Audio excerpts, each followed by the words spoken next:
Hello guys. Hi guys. Hi. Welcome to our video. Welcome to part 2 of her story, how she met me. And yeah, from my side is just to wish you to have fun with this video and enjoy. Yeah. So last time we were talking about how God directed my ways to come to Hessen. That is the state where we are in at the moment. And I told you how I lost my job and I was starting from square zero, and I didn't know that was part of God's plan for me. So I got myself a church, international church, and I loved it because the programs are just like what we do at home, so it reminded me so much of home. And being that we speak German Monday to Friday, just getting a church that speaks English was just an amazing experience for me. So one day on a Saturday morning, I was doing a special feature. That is how we used to call some short devotions that we used to do in church before Corona. And I was doing this special feature. It's about 5 to 10 minutes, and I was handling a topic on love. Who is your real enemy, And I remember standing in front there doing my devotion, and I hear a voice telling me, that is your husband, And I saw Raymond on the right side of the church, on the first row on my right. Raymond was sitting there on a suit, dressed all nice, and yeah, this is the man that this voice was telling me was my husband. I never saw Raymond in that church. Until today, I ask myself, how come I never knew him? Because I'm this kind of person. I'm so talkative, and when new people are coming to church, I'm the first person to go there and get a small talk, talk to them. So I was over, everywhere in that church. And every new person couldn't pass me because I would just go and start a small talk. Hi, how are you? How are you doing? Welcome to our church and all that. And so I love doing that. And my friends make fun of me. And they say I always wait for potluck time to talk to people, to talk to strangers, But I loved it because the first time I came to Germany, and I remember getting into such a big church in Hamburg, and I remember thinking that, oh, these people are so cold and so on. But I told myself, maybe they're not that cold if you get to know them. So I started getting to, going to people, saying hi and getting to know people. And that is how it started. Sorry. So that is how I actually started talking to people. And in this church too, I was doing the same thing. All strangers that were coming by, all the guests, I was talking to them. And I was asking myself afterwards, like, how come I never saw him before? Because I always talk to strangers, I always talk to new people in this church, but I never saw him before. Yeah, so after this devotion, I was asking myself, I've never seen this guy before, and I heard the Lord telling me, this is your husband. And I remember way back before I became Christian on my own. I was raised up in a Christian home, in a Christian family. And we used to go to church, but then I came to know God for myself in Germany. That is when I came to know God for myself, not because my parents are Christians, but for me, myself. I made this decision alone. And so I remember that I had a friend of mine who once told me that he prayed over a wife, to get a wife. And I remember how I laughed at him, because those stories were actually weird, that someone is praying for a husband, someone is praying for a wife. I would laugh at you like the world is coming to an end, because I was like, who on this earth will pray for a person, a wife or a husband? And now this is now me here in this church, and I'm hearing a voice, this is your husband. And now I'm getting into this world of craziness, And so when we after the service, we had a potluck, and I remember speaking to them. There were 2 of them for the first time. I was like, hi guys, how are you doing? And are you new in this church? And just picked a small talk with them, and we talked, and it was a nice conversation. I realized at that point that he was very shy, And I was speaking to them. He was a very shy person. And then I was like, God, for real? Are you for real? Because in my heart, I was like, This person is a very shy person, is not a talkative person. Of course, he can converse with people, but it's not the same. I'm a very talkative person. I like conversing and all this. And I was like, how is this even going to mix? You know, am I going to be just talking and he's listening or something? Like, we don't match, you know what I mean? We don't match. I speak a lot. I love communicating to people. He's a very shy person, and he's, you know, getting stuff out of him is not easy. And I was like, oh, okay. Anyway, it was nice speaking to him and his friend. And I remember afterwards, when he comes to church, I would go and say hi, and I was happy to see him. And we would have a small talk, and life would go on. And yeah, I remember at a certain point now, I started developing feelings for him. You know, now it wasn't just like a normal hi. Now I realized like everything that he did was making me excited, overexcited. And when I just go and say hi and he smiles back, I will be so excited for the whole day.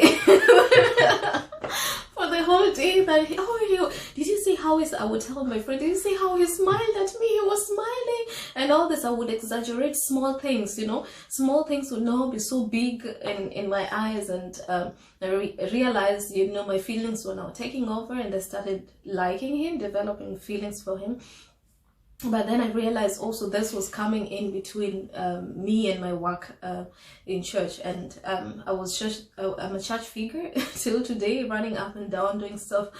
And I didn't want anything to come between me and God. And when I realized now my whole focus is him, every little thing that he does makes me happy. And when I see him now, I have these butterflies and all that stuff going on. And I was like, no way, this is going to affect my ministry. This is going to affect, you know, how I work for God, because it was so intense that when I stand in front of people to do something, be it a sermon, be it a devotion, be it just announcement, prayer, or what, I couldn't concentrate anymore the way I used to before. You know, I used to be over nervous and you know, tense and all that kind of stuff. And I was like, God, I can't do this. I can't take this anymore. You know.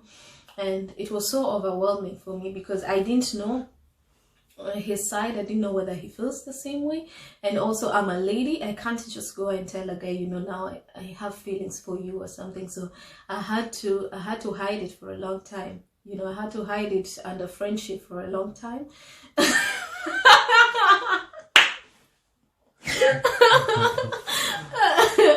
I wasn't reacting to this too, so. It's not even reacting. Shame on you, Kenyans. Come for him. Come for him. Yeah, I was wondering, this guy doesn't even notice how I like him, you know. That was terrible. You know? I apologize already. So yeah, apologize to Kenyans on the screen and everyone watching. Apologize. Yeah. So our normal friendship was now, you know, in trouble, because now one person has developed a feeling and it's no longer, it doesn't feel the same, you know, it doesn't feel the same. And this was actually hindering my work that I was doing for God at that time in church. And I remember one day I went to the ladies' toilet and I told God, I cried and I told God, please take these feelings away from me. Take these feelings away from me, because they're hindering my work in the church. I can't work like this in the church. I can't, you know, I don't even know myself anymore, you know. It was coming from deep down my heart. And I remember that day I walked out of that washroom, and it's like God made me a new person. Like every feeling, everything, every butterfly was gone, zero. I was again myself, the Marina that I know, the Marina that is just jovial. And I realized that I would go and say hi to him, and we just small talk and go on, and everything was okay. Now I wasn't exaggerating stuff like I was exaggerating before, you know. And yeah, so I asked God for that, and he took that away. And so I continued working in church as always, but still I was praying.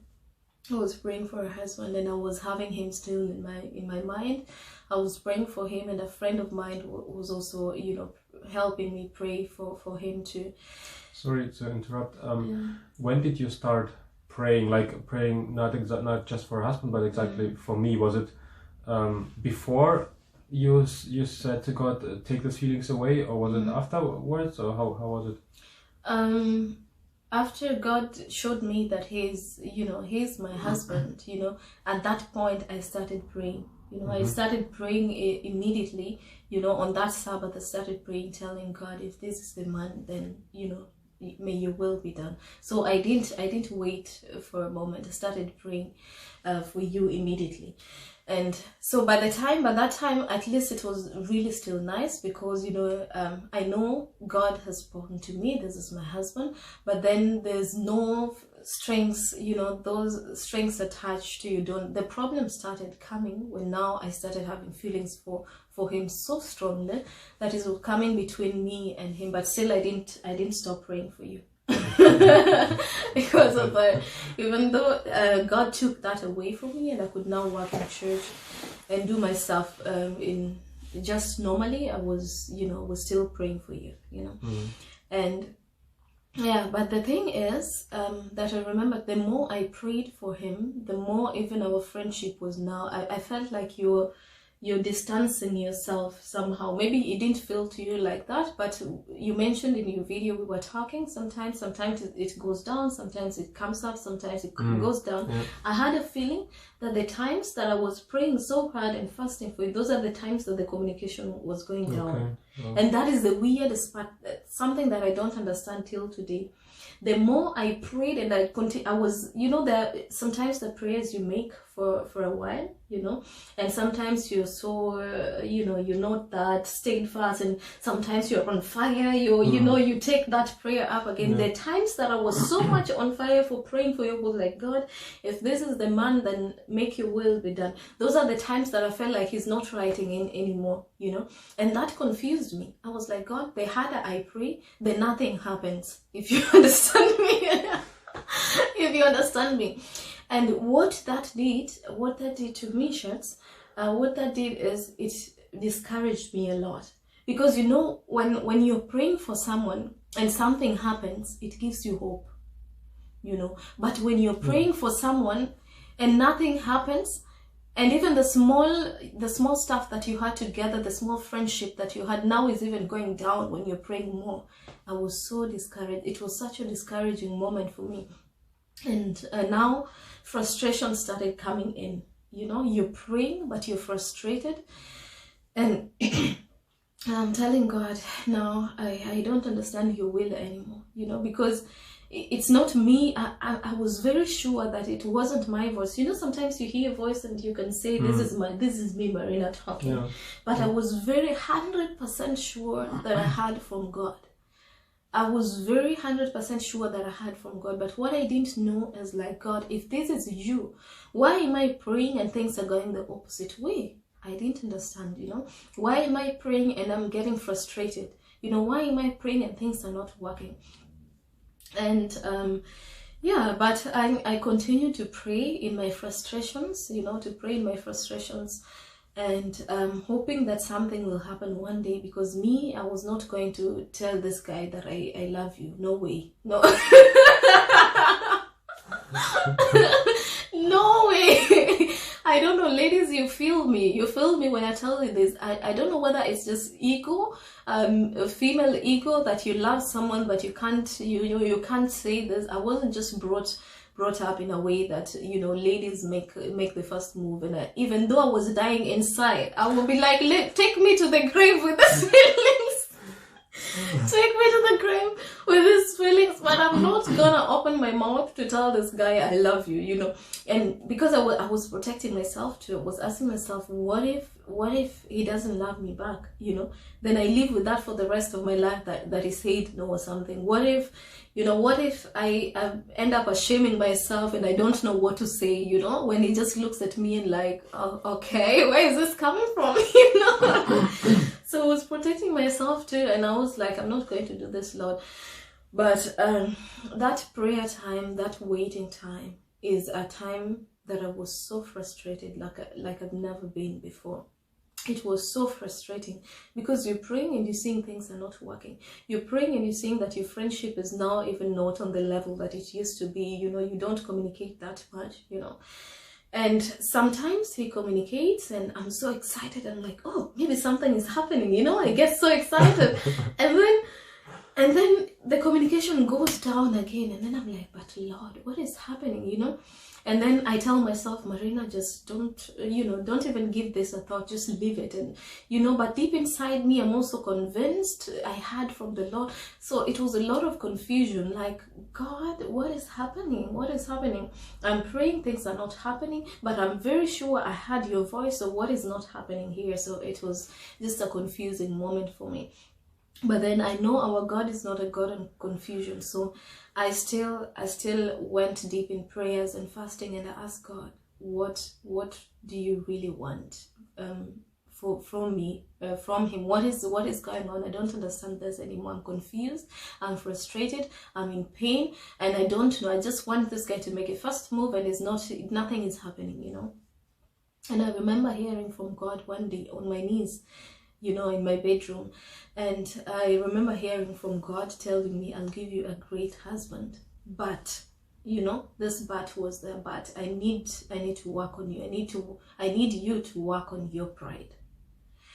And at that moment, it was a changing moment for me, you know, that God is telling me, I need you to work on your pride, you know. And I didn't know that I was proud.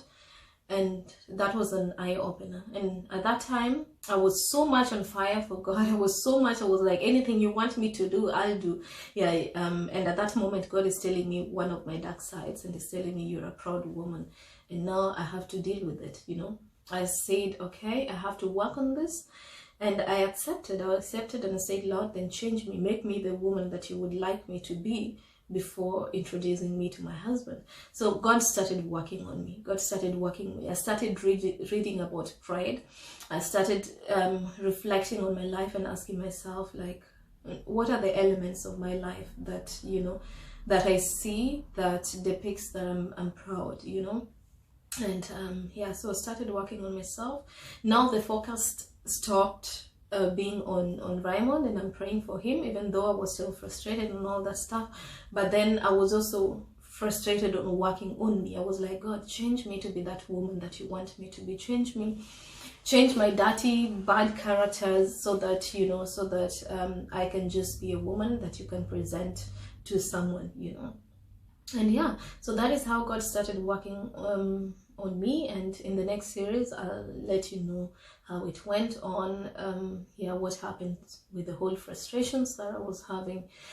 Did I give up? Did I not give up? That is, I'm gonna talk about it in the next series. So keep tuning into our stories, and I hope this is going to bless someone who is also in the position I was in, praying, but nothing happens. And you're sure that you heard from the Lord. Just hang on there, because God's ways are not our ways. That is what I normally say. You might not see it directly on your face, but a day is coming. A day is coming when you shall see the hand of God so clearly, and how he's been working in your life. So tune in for next time. God bless you. And yeah, that was it for today. And yeah, it's even interesting for me, even though I know the story already. It's nice to listen to it again. And yeah, we'll see you next time. Yeah, have a blessed time, and see you. Bye-bye. Bye. Yeah.